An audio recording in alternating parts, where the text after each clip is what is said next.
아멘. 오늘 본문이 이렇게 시작되고 있습니다. 예수께서 모든 말씀을 백성에게 들려주시기를 마치신 후에, 그러니까 지난주까지 우리가 함께 나눴던 평지 설교의 말씀을 마치신 후를 가리키고 있습니다. 그리고 예수님께서 제자들과 함께 산에서 완전히 내려오셔서 가버나움이라는 동네에 들어가시는 거예요. 그러자 유대인의 장로 중에 몇 사람이 예수님을 만나러 찾아와서 하는 말이, 이곳에 거주하는 백부장이 있는데 그 백부장의 종 하나가 병들어 죽어가고 있으니까 고쳐달라는 겁니다.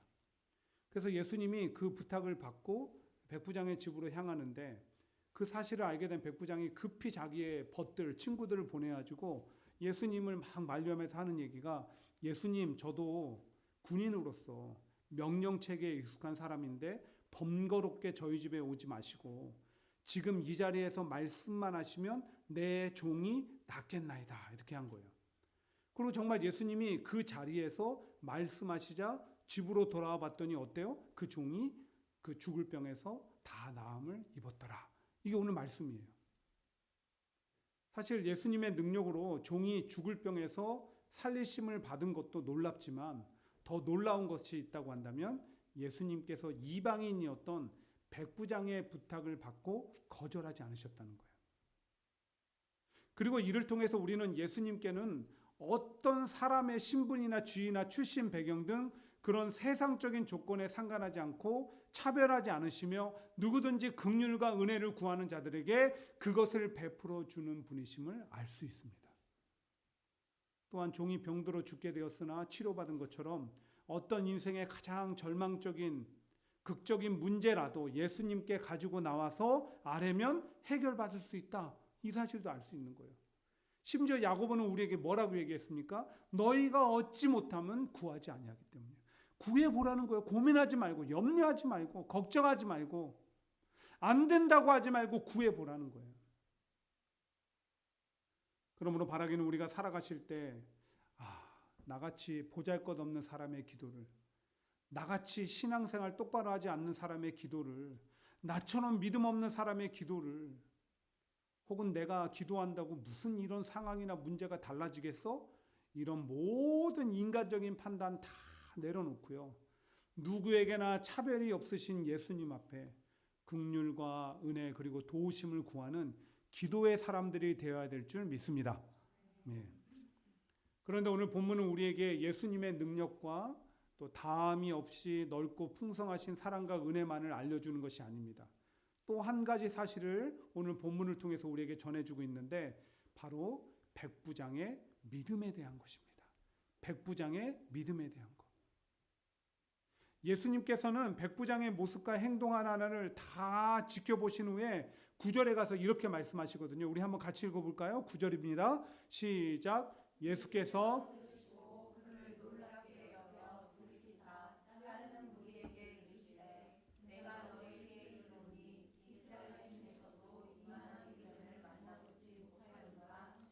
예수님이 그걸 다 지켜보시고 이 백부장한테 뭐라고 하셨냐면, 이만한 믿음을 만나보지 못했다. 여러분, 이만한 믿음이 무슨 믿음이에요? 크기를 말합니까? 분량을 말합니까? 높이나 깊이를 말합니까? 이만한 믿음이 무슨 믿음이에요? 이만한이라는 것은 헬라어로 다우마조라는 단어를 사용하는데, 몹시 놀라 감탄하다, 이런 뜻을 갖고 있어요. 그러니까 영어 성경에 보니까 so great이라고 되어 있어요. 이만한 믿음은 so great한 믿음이라는 거예요. 예수님께서 보시고 크게 감동하심으로 칭찬할 만한 믿음, 그게 바로 이만한 믿음이에요. 이미 언론을 통해서 다들 접하셨겠지만, 지난 2000년도에 김대중 전 대통령께서 노벨 평화상을 받은 이후 24년 만에 이번에 우리 한국에 또 노벨상 수상자가 나왔습니다. 작가 한강 씨라고 해서 노벨 문학상을 받은 것이죠. 정글북을 집필한 너디어드 키플링, 노인과 바다를 집필했던 어니스트 해밍웨이, 뭐 이런 사람들, 역대 수상자들의 이름을 한번 우리가 되짚어 볼 때 노벨 문학상 받는 게 그렇게 쉬운 게 아니에요. 정말 어려운 겁니다. 그래서 우리는 그 한강이라는 수상자 이름이 호명되는 순간 그것이 나중에 언론을 통해서 우리에게 전달됐을 때도 믿을 수 없다는 반응과 함께 놀라운 감동이 몰려왔어요. 야, 우리 대한민국에서 노벨 문학상 수상자가 나올 수 있어. 그런데다가 한강 씨 본인은 얼마나 그게 기쁘고 감동스럽고 그 가족이나 또 이루 말할 수 없는 막 벅차오르는 나 잘하고 있다 이런 생각, 뿌듯함 이런 게 몰려오지 않았겠어요? 또 얼마나 많은 사람들한테 칭찬을 받았는지 나중에 소감을 발표할 때 이런 얘기를 했어요. 거대한 파도와 같은 칭찬에 감사합니다. 사랑하는 성도 여러분, 우리가 살아가다 보면 누군가를 칭찬하게 될 때도 있지만 칭찬받을 때도 있어요. 칭찬할 때가 좋으세요? 칭찬받을 때가 좋으세요? 당연히 칭찬받을 때가 좋죠. 그런데 그 칭찬을 예수님으로부터 받는다면 어떨까요?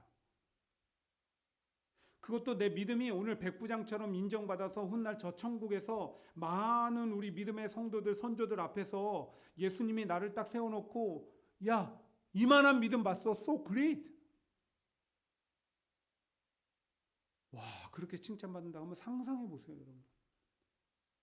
그때 감격과 기쁨은 이루 말할 수 없고요. 누리는 영광은 한강씨의 것과는 비교할 수가 없어요. 그런데다가 예수님께서 말로만 칭찬하실까요? 마치 백부장의 죽어가는 종을 살려주신 것처럼, 죽음 직전에 살려주신 것처럼 예수님의 칭찬은 우리의 삶 속에 동일한 은혜와 축복과 감동까지도 끊임없이 부어주신다는 거예요. 그래서 우리 옆에 있는 분 바라보면서 이렇게 좀 얘기했으면 좋겠습니다. 우리도 칭찬받는 믿음을 소유하길 바랍니다. 옆에 예. 대답해 줍니다. 너도요.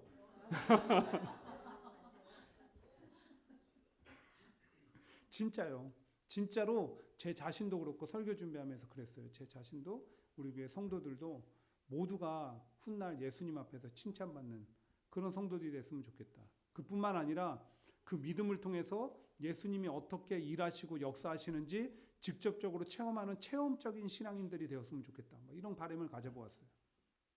어쨌든 그런 바람과 우리의 소망, 기대들을 가지고 오늘 본문을 통해서 저는 여러분들과 함께 도대체 백부장의 믿음이 어떤 믿음의 모습이 있었기 때문에 그렇게 칭찬을 받았을까? 좀 그것을 함께 우리 살펴보고자 합니다. 제일 첫 번째는 무엇이냐? 백부장의 믿음은요, 연약한 자를 사랑하는 믿음이었습니다. 연약한 자를 사랑하는 믿음.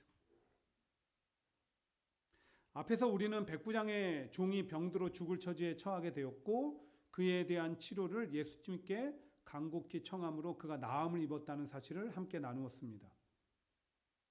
예수님 당시는요, 이스라엘이 로마의 식민 지배 가운데 있었거든요. 근데 백부장이라는 것은요, 바로 로마 군대에서 80명에서 100명 정도의 군사를 거느리고 있는, 오늘날로 말하면 중대장, 대위 계급, 이 정도의 군인이 됩니다. 근데 여러분, 그것을 이 시대하고 동일시해서 비교할 수 없는 게 그때 당시 그 로마 제국의 위상을 한번 생각해 보세요. 세계를 제패했던, 다스렸던 로마 제국에 아마 모르긴 몰라도 더 큰 권세를 누리고 있었던 사람이었을 거예요. 그런 사람이 자신의 집에 종 하나가 병들어 죽는다고 할지언정 무슨 상관이 있어요, 솔직히. 좀 아주 극단적인 비유를 빌리자면 집에서 쓰던 물건이 어느 날 보니까 고장났어. 못 쓰게 됐으니까 갖다 버리는 그런 정도 아니겠어요? 일반적으로 보면. 근데 이 백부장은 달랐다라는 거예요. 병든 종을 모른 척하지 않았습니다. 어떻게든 고쳐주려고 이 방법 저 방법 막 써보다가 안 되니까 예수님께까지 가서 간곡히 부탁한 거예요. 왜 이렇게까지 했을까요? 그 종은 평범한 종이 아니었기 때문에. 2절에 보십시오. 뭐라고 합니까? 어떤 백부장의 사랑하는 종이 병들어 죽게 되었더니 이렇게 돼 있어요. 그러니까 그 종은요, 백부장이 사랑하는 종이었어요. 백부장이 그 종이 특별해서 사랑했던 게 아닙니다. 가장 그 종들 중에서 연약했기 때문에 사랑한 거예요. 문득 이런 궁금증을 가지게 됩니다. 어떻게 백부장은 다른 사람들이 갖지 못하는 그런 마음을 가졌을까? 앞에서도 이미 밝혔지만 처음에 백부장의 종이 병에 걸려 죽어가니까 오셔서 그 병을 고쳐달라고 얘기했던 이는 백부장이 아니라 그 지역에 살고 있던 장로들이었습니다. 그러니까 예수님 당시의 장로들은 어떤 위치에 있었냐면요. 대제사장 서기관들과 함께 정치, 종교 전반에 걸쳐서 활동하고 있던 유대 지도자였습니다. 그런 이들이 와서 백부장을 대신해서 예수님께 간청한 거예요. 백부장의 종이 죽어가니까 예수님 꼭 좀 고쳐주십시오. 그러면서 하는 말이 뭐라고 합니까? 이 백부장은 평소 우리 민족을 사랑하고 회당도 지어줬다라는 거예요. 여러분, 아무 이유 없이 그렇게 했을까요? 아니죠. 이 백부장은 어떤 경로인지 몰라도 분명히 하나님에 대해서 알았다는 거예요. 하나님을 알았고 하나님에 대한 믿음이 생겼고 그래서 그렇게 행동을 한 겁니다. 내 이웃을 내 몸과 같이 사랑하시는 그 사랑하라 하신 그 계명을 지키는 데 충실했다는 거예요. 그래서 이스라엘 민족도 하찮고 보잘것없는 종도 사랑한 것입니다. 이렇게 백부장의 믿음은 연약한 자를 사랑하는 그 모습으로 드러나게 된 거예요. 많은 성도들이 되게 믿음이 있다라고 얘기하면 입만 열면 하나님, 하나님, 예수님, 예수님 그렇게 얘기하고 무슨 말을 하든지 어떤 일에도 기도합시다. 아이, 집사님 기도하면 돼. 하나님 뜻은 이럴 거야. 이렇게 얘기하고 교회만 찾고 절저히 제한된 생활하고 절제된 생활하고 이런 게 믿음이 있다라고 생각을 해요. 그러니까 누군가 믿음이 있습니까? 물어보면 나에게 그런 모습 없으니까 전 믿음이 없는 것 같은데요. 다 죽어가는 목소리로 그렇게 대답을 하죠. 그런데 오늘 우리는 이 백부장의 모습을 통해서 믿음의 모습은 그렇게 획일화되어 있지 않다라는 걸 알게 됩니다. 믿음의 모습은 누구에게나 다 그렇게 똑같지 않다라는 거예요. 다양성을 가지고 있어요. 근데 그 중에 하나가 뭐예요? 믿음이 있는 성도는, 믿음이 있는 사람은 연약한 자를 사랑하는 모습으로 드러나게 되어 있다. 그럴 수밖에 없습니다. 왜 그럴 수밖에 없을까요? 신명기 7장 7, 8절에 보시면 하나님께서 세상에 많은 나라와 민족이 있는데도 불구하고 이스라엘 민족을 선택하신 이유를 다음과 같이 설명합니다. 여호와께서 너희를 기뻐하시고 너희를 택하심은 너희가 다른 민족보다 수요가 많기 때문이 아니니라. 너희는 오히려 모든 민족 중에 가장 적으니라. 여호와께서 다만 너희를 사랑하심으로 말미암아 이렇게 얘기해요. 얼마나 감탄합니까?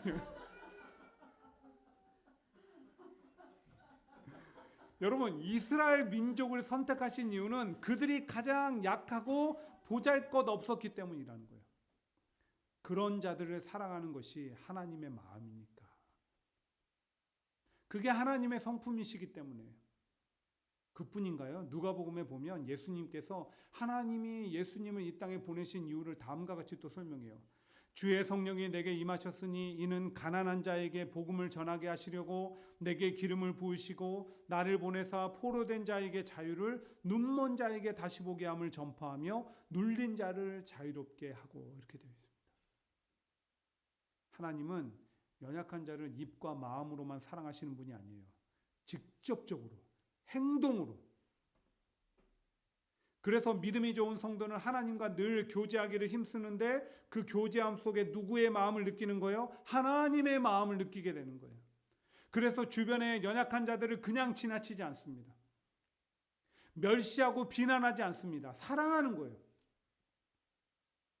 하지만 믿음이 있다고 자부하면서도 그런 모습이 나타나지 않는다.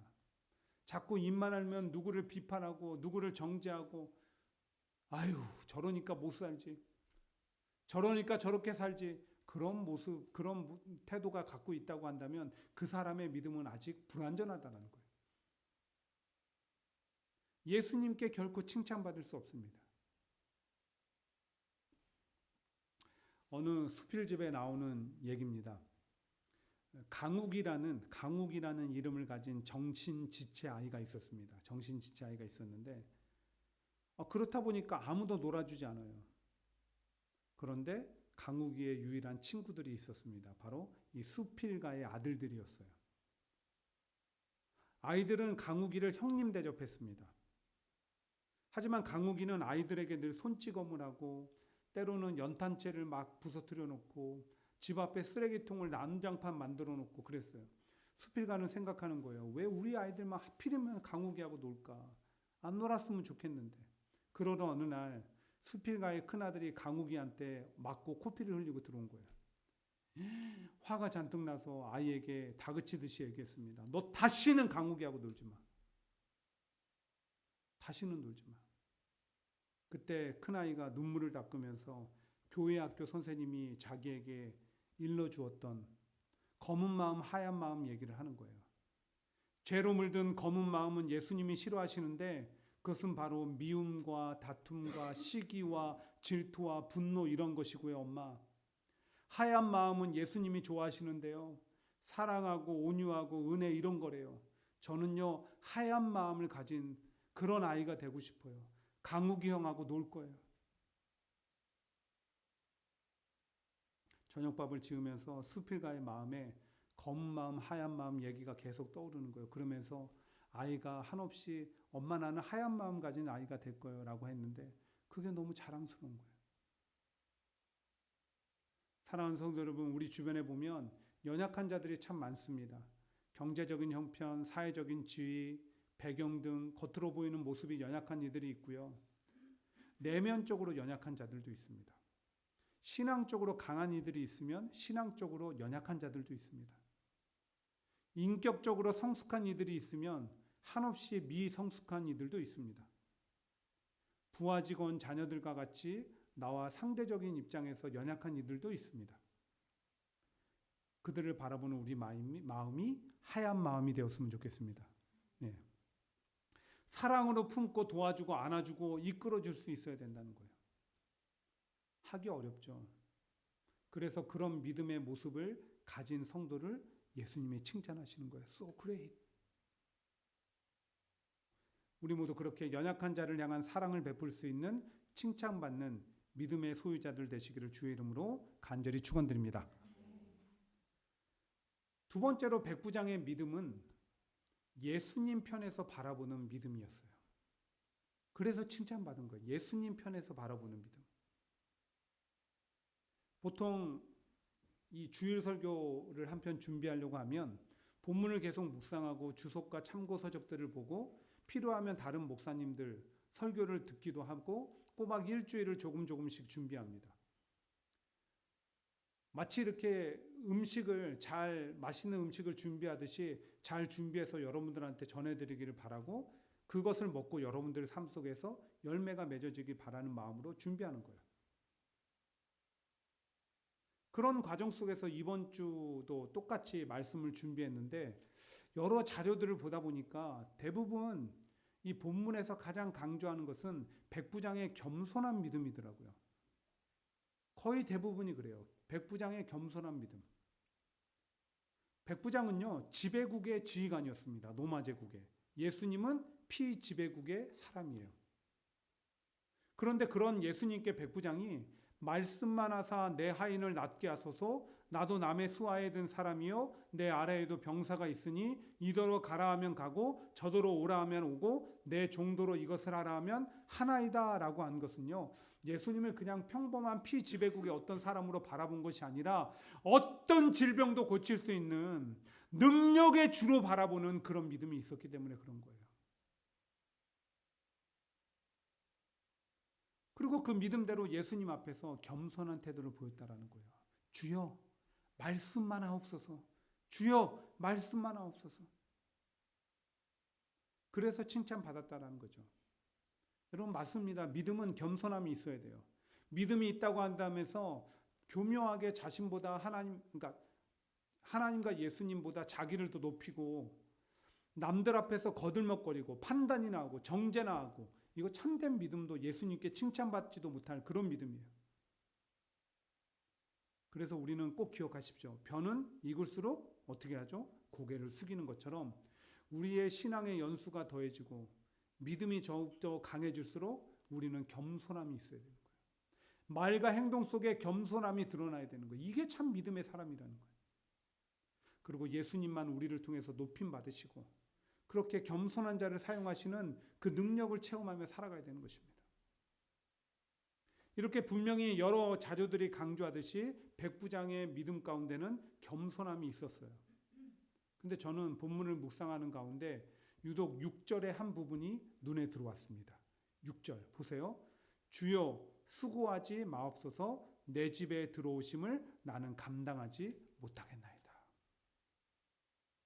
주여 수고하지 마옵소서 내 집에 들어오심을 나는 감당하지 못하겠나이다. 아니 예수님이 고쳐주시겠다고 장로들이 와서 부탁함으로 예수님이 그래 알겠다 내가 집에 가서 고쳐주마라고 하는데 정말 무슨 알러지 반응 일으키는 것처럼 예수님 안 돼요 안 돼요 근데 오지 마세요 막. 왜 이러는 걸까요? 뿐만 아니라 7절에 그렇다고 뭐라고 합니까? 자기가 예수님께 나아가는 것도 또 할 수 없대요. 뭐지? 오시지도 말고 가까이 가지도 못하겠다. 그럼 왜 그렇게 백부장이 했을까요? 예수님 당시 유대인들은요, 뭐 세리나 창년처럼 죄인이라고 취급받는 사람들 있잖아요. 그들과 가까이 하면 자기도 부정해지고 죄인이 된다라고 알았어요. 동일하게 이방인들하고도 가까이 하면 자기가 부정해지고 죄인이 된다라는 그런 전통적인 관념을 가지고 있었습니다. 이제 아시겠어요? 이제 왜 그 사람이 이 백부장이 예수님 내 집에 오시지도 말고 나는 가까이 갈 수 없습니다라고 했는지 아시겠냐고요. 예수님께서 이방인인 자기 집에 오셨다가 죄인이라고 비난받으실까봐, 행여 자기와 가까이 있는 모습 보고 누군가에게 공격받으실까봐, 그래서 처음부터 예수님 곁으로 가까이 오지도 못하고 대신 장로들 보내고 친구들 보내고, 이렇게 하나부터 열까지 백부장의 믿음은 모든 것을 예수님의 입장에서 먼저 살펴보고 생각하고 행동하는 믿음이었다는 거예요. 그래서 예수님 so great이라고 하면서 그 믿음을 칭찬할 수밖에 없었던 거예요. 그런 믿음을 가진 자들이 없었으니까.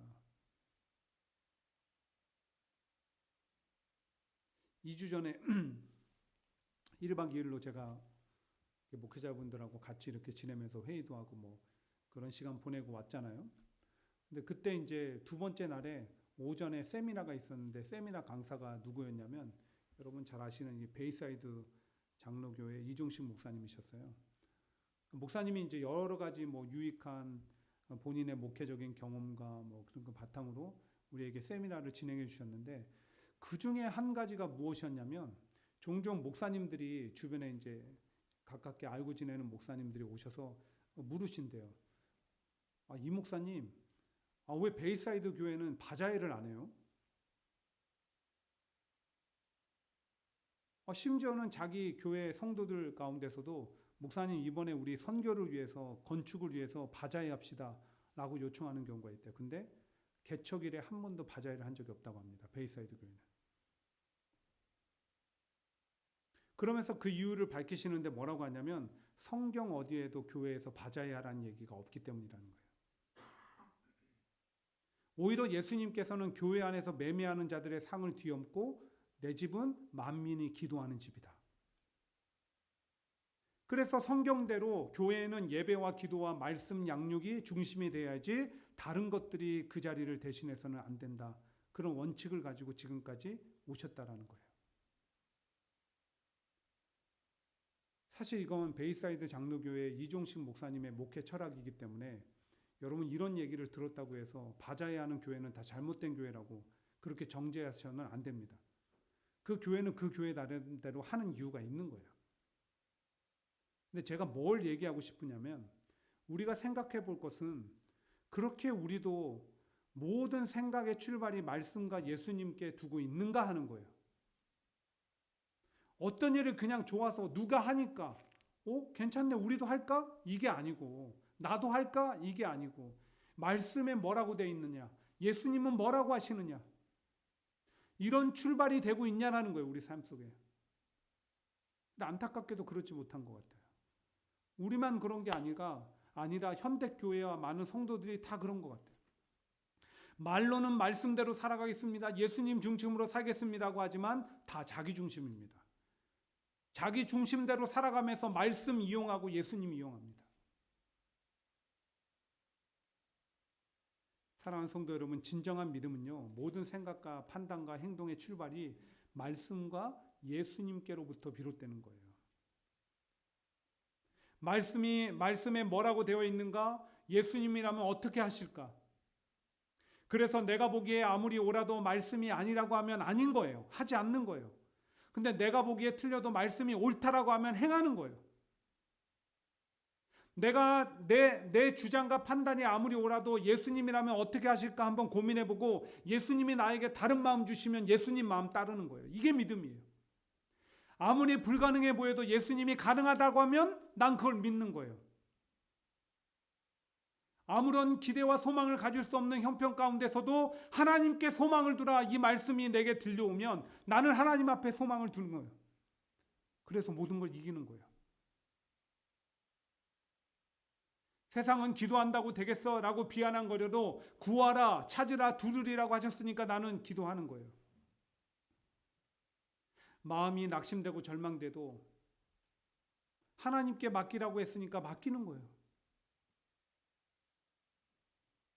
그렇게 모든 것을 말씀과 예수님으로부터 중심으로 생각하고 판단, 결정하고 행동하는 것이 그게 바로 진정한 믿음이고 그게 바로 예수님 앞에 칭찬받는 믿음이라는 거예요. 우리의 믿음은 그렇게 바뀌어야 되는 거예요. 우리 믿음이 그렇게 되기를 간절히 주의 이름으로 축원드립니다. 네. 이제 말씀을 정리하고자 합니다. 이번에 그 여름에 파리에서 올림픽이 있었죠. 근데 우리나라는 그 몬트리올 올림픽 이후로 가장 적은 선수단을 파견한 올림픽이에요.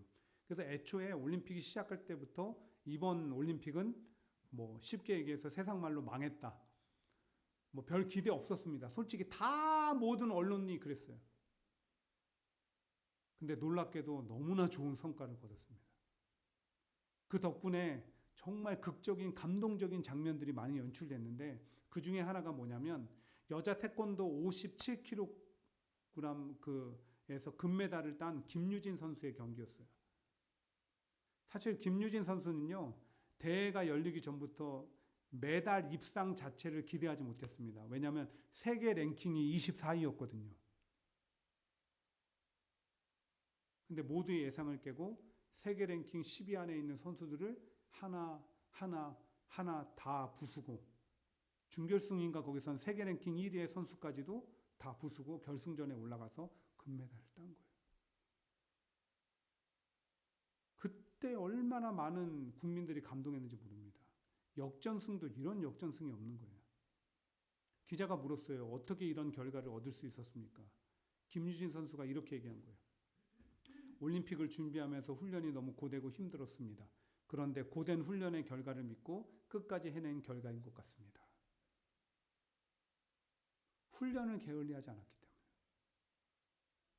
사랑하는 성도 여러분, 오늘 저는 여러분들과 함께 백부장이 예수님께 so great이라고 칭찬받는 믿음을 소유했던 그 믿음의 특징이 무엇인가, 이거에 대해서 함께 나누었습니다.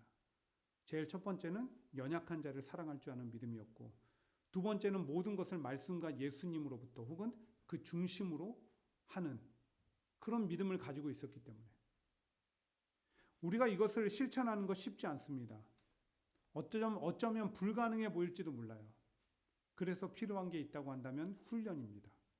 해보고 안 되면 또 해보고 또 해보고 안 되면 또 해보고 살아가다가 잊었으면 다시 떠오르면 또 해보고.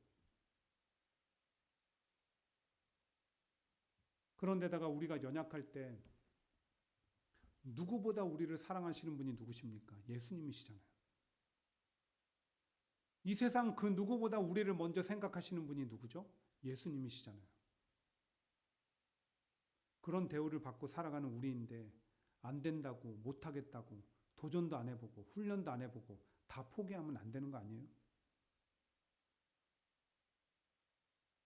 그래서 우리 삶을 통해 우리가 계속 훈련을 함으로 그런 믿음을 갖춰가면서 그리스도의 사랑의 향기가 퍼져나가고 모습 속에 주의 뜻이 드러나고 많은 사람들을 감동케 하며 하나님께 영광이 되고 우리도 그 믿음 안에서 믿음의 체험들을 하고 무엇보다 그 믿음의 모습을 보고 깜짝 놀라 감탄하시면서 아무개 집사야, 아무개 권사야, 아무개 성도야, 아무개 권차라, so great, 너의 믿음은 그렇게 칭찬받을 만하다 라고 얘기 들을 수 있는 모두가 되시기를 주의 이름으로 간절히 축원드립니다.